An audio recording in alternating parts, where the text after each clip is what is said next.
வணக்கம்.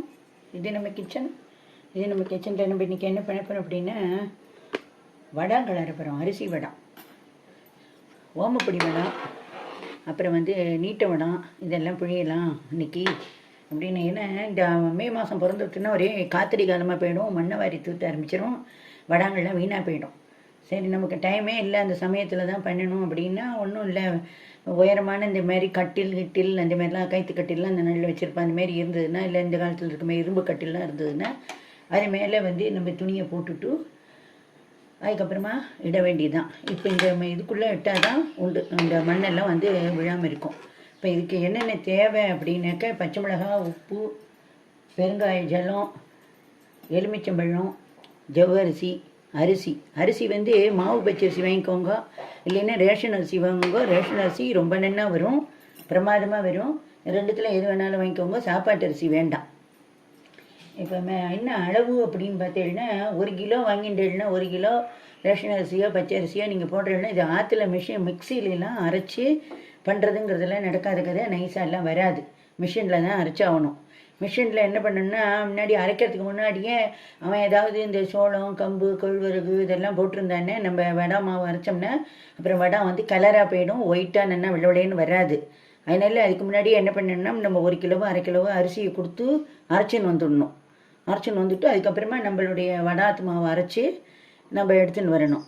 இப்போ 1 கிலோ அரிசிக்கு 200லேருந்து 250 ஜவ்வரிசி படலாம். அது பெரிய ஜவ்வரிசியாக இருக்கலாம், சின்ன ஜவ்வரிசி, நைலான் ஜவ்வரிசி, எந்த ஜவ்வரிசியாக இருந்தாலும் படலாம். பெரிய ஜவ்வரிசியாக இருந்தால் நல்லா இருக்கணும், நல்லா வீசி பொரியும். அதுமாரி ஒன்றா கொடுத்து அரைச்சின்னு வந்துட்டு மாவை நல்லா ஆற வச்சுக்கணும். அப்புறம் ஜலம் எவ்வளோ வைக்கணும்னா, நீங்கள் எதில் எடுக்கிறீங்களோ, கப்போ டம்ளரோ டவராவோ பாத்திரமோ எதில் எடுக்கிறீங்களோ தலை தட்டி எடுக்கணும். ஒன்று எடுத்தேன்னா அதில் 2.25 கப்பு ஜலம் வைங்கோ. 2.25 ஜலம் வச்சுட்டு பக்கத்தில் இன்னொரு அடுப்பில் நல்லா வெந்நீரை, இந்தமாரி எக்ஸ்ட்ரா வெந்நீரை எதுக்கும் தேவைப்பட்டுனா விட்டுக்கிறதுக்காக கொதிக்க வச்சுக்கோங்க.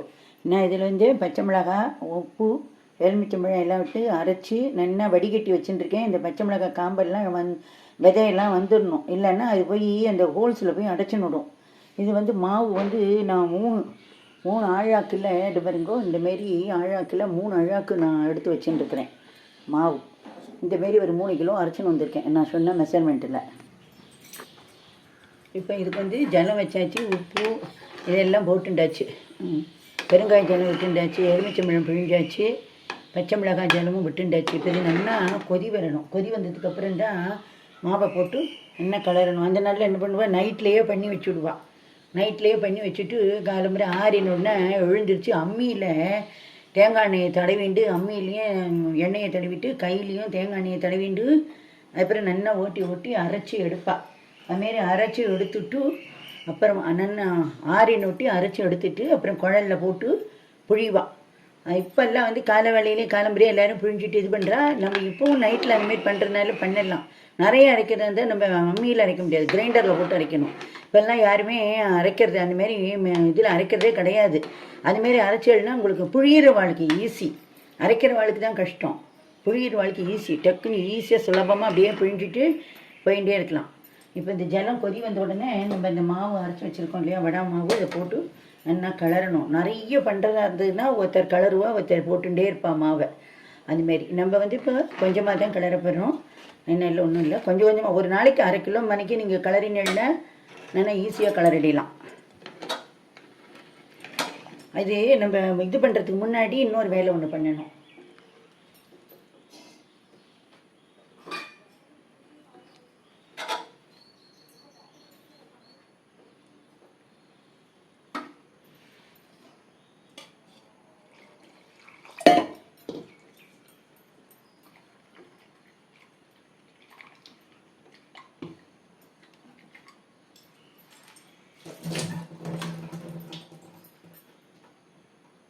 பாருங்கோ, இந்தமாரி கொஞ்சமாக ஒரு கரண்டி அளவுக்கு வடை மாவு எடுத்து போட்டுட்டு ஜலத்தை விட்டு கரைச்சிண்டு அதுக்கப்புறமே நம்ம ஃபஸ்ட்டு இதை விட்டுணும். இந்தமாரி பண்ணிட்டேன்னா கட்டி தட்டாமல் வரும். அதுக்காகத்தான் இந்தமாரி பண்ணுறது. இப்போ நீங்கள் அடுப்பை சிம்மில் வச்சுட்டு நல்லா கிளறலாம்.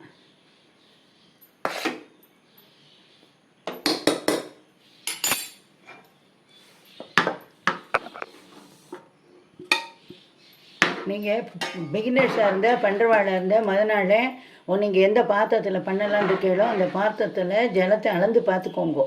2.25 கப்பு. ஒரு கப்பு மாவு எடுத்துட்டேன்னா 2.25 கப்பு. அது எந்த அளவுக்கு வருதுங்கிறத ஜலத்தை அளந்து பார்த்துட்டேன்னா உங்களுக்கு நல்லா தெரிய வரும். இந்த அளவுக்கு பிடிக்கிறது, இந்த அளவுக்கு தேவைப்படும்னுட்டு. அதுக்கு தகுந்தப்பில் நீங்கள் பாத்திரம் வச்சுக்கலாம். அந்தமாரி குக்கர் பாத்திரம், அடி பாத்திரம் இருந்ததுன்னா அதை வச்சு நல்லா கலருங்கோ. ரெண்டாவது, நம்ம நைட்டே பண்ணி வச்சிட்டோம்னா நிறைய அட்வான்டேஜ் இருக்குது. ஏன்னா ஒரே ஒரு டிஸ்அட்வான்டேஜ் என்ன அப்படின்னா, மாவு திறந்து பார்க்கும்போது மேலே எல்லாம் பொருகு தட்டி இருக்கும். அது என்ன பண்ணுறது, அப்படியே மேலால் எடுத்துட வேண்டியதான். எடுத்துட்டு நல்லா இழுத்து பிசைஞ்சிட்டு அதை சாப்பிட்ற வேண்டியதான். வடை மாவு பிடிச்சவெல்லாம் திங்கிறதுக்கு கேட்பா இல்லையா, அவளுக்கு கொடுத்துட வேண்டியதான் தாங்கன்ட்டு. அவள் அப்படியே ஆனந்தமாக சாப்பிட்ருவாள். அந்த நாள்லாம் எங்கள் அம்மா, எங்கள் அத்தை, எங்கள் பாட்டி இவாள்லாம் உட்காந்து பண்ணுவா. அம்மா தான் அம்மியில் அரைச்சி கொடுப்பா, பாட்டி உட்காந்துட்டே புழிவா, அத்தையெல்லாம் கிளறி கொடுத்துருவா. அதுக்கப்புறம் எங்கள் பெரியம்மாலாம் வருவா. அவள்லாம் வந்து அதுமாரியே பாட்டி இவாள்லாம் அந்தமாரி கிளறி கொடுப்பா. அப்போல்லாம் எல்லோரும் வந்து இப்போ யாரும் இருக்கிறதும் இல்லை, யாரும் செய்யறதும் இல்லை, கூட்டு குடும்பமாக யாரும் இருக்கிறது இல்லை. அப்படியே இருந்தாலும் எல்லோரும் ஆஃபீஸ் போகணும், கொள்ளணும், ஃபேமிலி ப்ராப்ளங்கள் நிறைய இருக்கிறதுனால அவள் யாரும் வந்து எல்லோரும் கடையில் வாங்கி சாப்பிட்டு விட்றா. யாருக்கும் பொறுமையும் இல்லை, ரெண்டாவது பண்ணவும் தெரியறதில்லை, இன்ட்ரெஸ்ட்டும் இல்லை. தெரிஞ்ச வாழ்க்கை இன்ட்ரெஸ்ட் இல்லை. சில யங்ஸ்டர்ஸ் பிகினர்ஸ்லாம் வந்து பண்ணணுன்னு ஆசைப்படுறா. அது ரொம்ப சந்தோஷம். அந்தமாரி அவள் வந்து பண்ணி பண்ணுறது. முதல்ல வா ஆற்றுல எல்லோரும் அம்மா, அத்தை, பாட்டி இவெல்லாம் இருக்கும்போது எல்லோரோடையும் கூட சேர்ந்து கொஞ்சம் கொஞ்சமாக கற்றுன்ட்டாள்னா அது நல்லா ஈஸியாக வந்துடும். நான் என்ன பண்ணியிருக்கேன், மாவு கொதிக்கும் போதே இதில் என்னென்னா ஒரு கரண்டி அளவுக்கு நல்லெண்ணெய் விட்டுன்ட்டேன். நல்லா வாசனையாகவும் இருக்கும். புழியும் போது நல்லா ஸ்ப்ரிங்கு உடையாமல் அப்படியே சல்லுன்னு வரும். நல்லா நம்ம இதுலேயே நிறைய வடம் இருக்குது. வெங்காய வடம் இருக்குது, தக்காளி வடம் இருக்குது, ஓமப்படி வடம், அதுக்கப்புறம் ரிப்பன் வடம் இருக்குது, கட்டை வடம் இருக்குது, குழம்பு வடம், மாரி எல்லாம் எனி டிஃப்ரெண்ட் ஆஃப் தக்காளி வடம் போடலாம், வெங்காய வடகம் போடலாம், நிறைய வடகம் எல்லாமே போடலாம். உங்களுக்கு தேவை எவ்வளவும் செல்லும். அப்படின்னாக்க நீங்கள் இந்த வெயில் வீணாக போகாமல் உட்காந்து எல்லாத்தையும் போட்டு எடுத்துக்கலாம். இடையில அப்பப்போ கொஞ்சம் காய வச்சும் எடுத்து விடுங்கோ. 4 நாள் மொத்தம். இப்போ இன்றைக்கி போடுறேன்னா இன்னிலேருந்து 4 நாள் காயணும். இன்றைக்கி சனிக்கிழமை, சனி, ஞாயிறு, திங்கள், செவ்வாய் வரைக்கும் காயணும். அப்புறம் புதன்கிழமை எல்லாம் காயணுங்க அவசியம் இல்லை. ஏன்னா வெயில் நல்லா கொளுத்துறது. அதுக்கப்புறம் இந்த மழை காலத்துக்கு முன்னாடி ஒரு வெயில் ஒன்று வரும், அண்ணா வந்து கொளுத்திட்டு போகும். அந்த வெயிலில் போட்டு எடுத்துருங்கோ. இந்தமாரி என்ன கலரினாலும் கொஞ்சம் கட்டி முட்டிலாம் இருக்கும். இதெல்லாம் நல்லா நம்ம தாம்பாளத்தில் போட்டு ஆற வச்சிட்டோம், இல்லை நைட்டே கிளறி வச்சிட்டோம்னா காலம்பரை ஏஞ்சி அம்மி இருந்ததுன்னா, இப்போல்லாம் அம்மிலாம் இல்லை, நேரத்துலேயும் அம்மி இல்லை, இருந்தாலும் அரைக்கிறதுக்கும் யாரும் முடியவும் இல்லை, யாரும் தயாராகவும் இல்லை. இல்லை கிரைண்டரில் கூட போட்டு நல்லா அரைச்சிட்டு நல்லா அதை அப்படியே உருட்டி உருட்டி உருட்டி குழலில் போட்டு புழிஞ்சு எடுத்துடலாம்.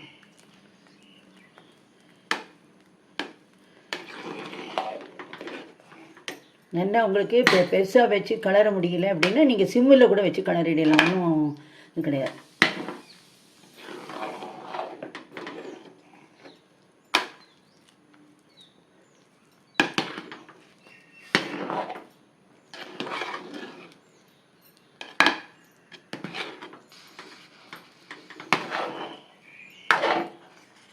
இந்தமாரி இதுன்னுட்டு இதை நல்லா மூடி வச்சிடணும். ஏர் டைட் நல்லா மூடி வச்சிட்டோம்னா அது அப்படியே மாவு உள்ளே புழுங்கின்னு இருக்கும். புழுங்கின்னு இருக்கும்னா அதுவே தானாக வெந்துடும். வெந்து நல்லா வரும். இப்போ உங்களுக்கு இது வெந்துவிட்டா என்ன எது தெரிஞ்சுக்கணும் அப்படின்னா, பிகினர்ஸாக இருந்தால் அவளுக்கு ஒரு டிப்ஸு சொல்கிறேன். இந்தமாரி ஒரு பாத்திரத்தில் ஜலத்தை வச்சு விடுங்க. ஜலத்தை வச்சுட்டு கையை இப்படி இந்த வருங்க, இந்தமாரி ஒரு பாத்திரத்தில் ஜலத்தை வச்சுட்டு இப்படி கையை நனைச்சிட்டு இந்த மாவில் இப்படி தொட்டு பார்க்கணும். இப்போ கொஞ்சம் ஒட்டுறது, ஒட்டினா இன்னும் பதம் வரல, அதனால இன்னும் கொஞ்சம் கிளறணும்னு அர்த்தம். இன்னும் ஒரு 5 நிமிஷம் இருந்தால் போதும், அண்ணா வந்துடும். நம்ம இப்படி இது பண்ணும்போது தண்ணியில் கையை நினச்சிட்டு இப்படி வச்சோம்னா ஒட்டாமல் வரணும். இப்போ இன்னும் ஒரு 2 நிமிஷம் இருந்தால் போதும், அது பதம் வந்துடும்.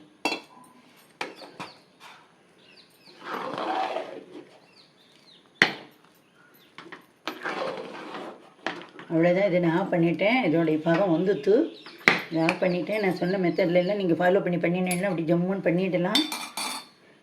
இது நல்லா ஆறி வரணும். ஆறினதுக்கப்புறம் இதை அடுத்து என்ன பண்ணுறதுங்கிறத நான் காட்டுறேன் உங்களுக்கு. இப்போ நம்ம கலனின வடை மாவை ஆற விட்டுட்டு நான் அந்தமாரி அம்மிலாம் இல்லாதனால நான் வந்து கிரைண்டரில் போட்டுவிட்டேன். ஜலம்லாம் தெளிக்கப்படாது. கிரைண்டரில் போட்டு இந்தமாரி நல்லா ஓட விட்டுட்டேன். நல்லா அந்த கட்டி முட்டியெல்லாம் இருக்கிறதெல்லாம் நல்லா சாப்பிட்டு வந்துடும். நம்மளால் கையால் இழுத்து பிசைய முடியும்னா பிசைஞ்சிக்கோங்க. முடியாதவ அந்தமாரி போட்டுவிட்டு நல்லா வழிச்சிட்டு அப்புறம் ஜலத்தை தொட்டுண்டு கைனால் லைட்டாக பிசைஞ்சிட்டு குழலில் போட்டு புழியணும். நம்ம இப்போ இதுமாரி இது அரைச்சதெல்லாம் நல்லா ஆற வச்சு இந்தமாரி மாடியில் கொண்டாந்து போட்டிருக்கோம். இல்லைன்னா காஞ்சி வரட்டும். அடுத்த ரவுண்டும் போட்டுட்டு மொத்தமாக போட்டுட்டு அப்புறம் எப்படி வந்ததுன்னுங்கிறத காட்டுறேன். இப்போ நம்ம என்ன பண்ணுறோம்னா நம்ம வடாங்கள்லாம் காஞ்சி நல்லா ஜம்முன்னு வந்துடுது. ஓமப்பொடி வடை, ஜவ்வரிசி வடை, இந்த நீட்டை வடான்னு சொல்லுவாள், ரிப்பன் வடை அப்படின்னு சொல்லுவாள். இப்போ வந்துட்டு இப்போ எப்படி வந்திருக்குங்கிறத நம்ம பொரித்து பார்க்கலாம். இப்போ இது ஒன்று ஒன்றா பொரிக்கலாம். ஃபஸ்ட்டு வந்து நம்ம ஓமப்பொடி வடாமல் பொரிக்க போகிறோம்.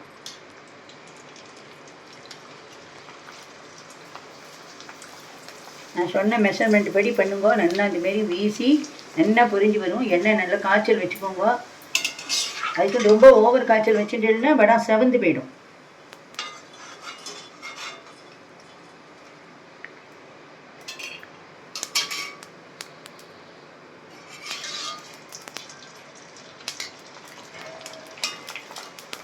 இதுலேயே நிறைய வேரியேஷனில் பண்ணலாம்.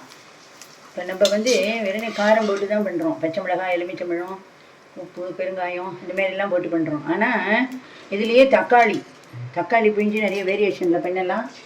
வெங்காயம் பண்ணலாம், புதினா, கருவேப்பிலை, இதுமாரி நிறைய வேரியேஷனில் இந்தமாரி வடாங்கள் ஒவ்வொரு விதமான டேஸ்ட்லேயும் பண்ணலாம். எல்லா வடத்துலேயும் எல்லாமே பண்ணலாம். இப்போ அடுத்தது வந்து நம்ம ஜவ்வரிசி வடை பொரிக்கலாம். இது எப்படி பொரிஞ்சு வந்திருக்குன்னு பாருங்க. என்ன அருமையாக வந்திருக்குன்னு பாருங்க. இது பாருங்க, உடச்சி காட்டுறேன் எப்படி முறுமுறுன்னு சவுண்டு வருதுன்னு பாருங்க. ஓகேங்களா? அந்தமாரி வரும். இப்போ வந்து நான் வந்து இலை வடை பொரிக்க போகிறேன்.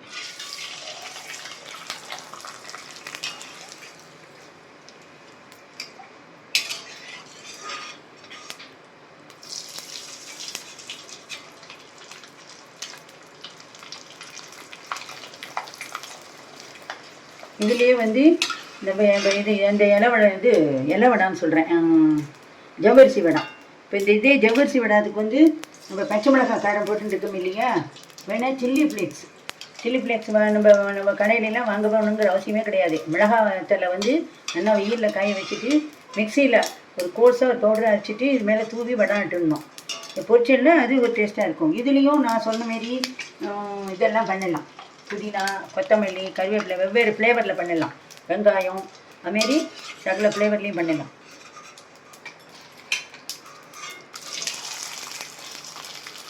இதெல்லாம் இந்தமாரி ஸ்கூல் விட்டு வர குழந்தைகளுக்கு அன்றைக்கி ஒன்றுமே ஸ்நாக்ஸ் இல்லைன்னா இந்தமாரி பொரிச்சு கொடுத்துட்டா அதுகள் பாட்டுக்கு அதுகள் சாப்பிட்டுட்டு அதுக்கு வேலையை பார்த்துட்டுருக்கோம். இப்போ நம்ம பொரிச்சாச்சு. அடுத்து வந்து ரிப்பன் வடை பொரிக்கலாம்.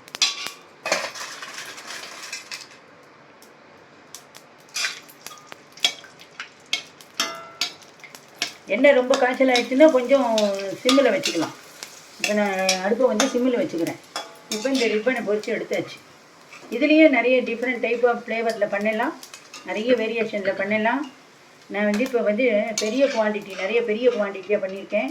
ஸ்மால் குவான்டிட்டியும் மெஷர்மெண்ட்டு சொல்லியிருக்கேன். மெஷர்மெண்ட் டிஸ்பிளேலையும் போடுறேன் பாருங்கோ. நான் பண்ணுற ரெசிபீஸ்லாம் உங்களுக்கு பிடிச்சிருந்ததுன்னா நீங்கள் லைக் பண்ணுங்கோ, ஷேர் பண்ணுங்கோ, கமெண்ட் பண்ணுங்கோ. கமெண்ட்ஸில் எப்படி வந்தது என்ன அப்படிங்கிறதையும் சொல்லுங்க. இது பாருங்கோ, இது ஓமப்பொடி வடை எப்படி பொரியுதுன்னு பாருங்கோ. நல்லா முறுமுறுன்னு உண்டு. இது ஜவ்வரிசி வடை, இது ரிப்பன். நீங்களும் இதேமாரி பண்ணி பாருங்க. நன்றி, வணக்கம்.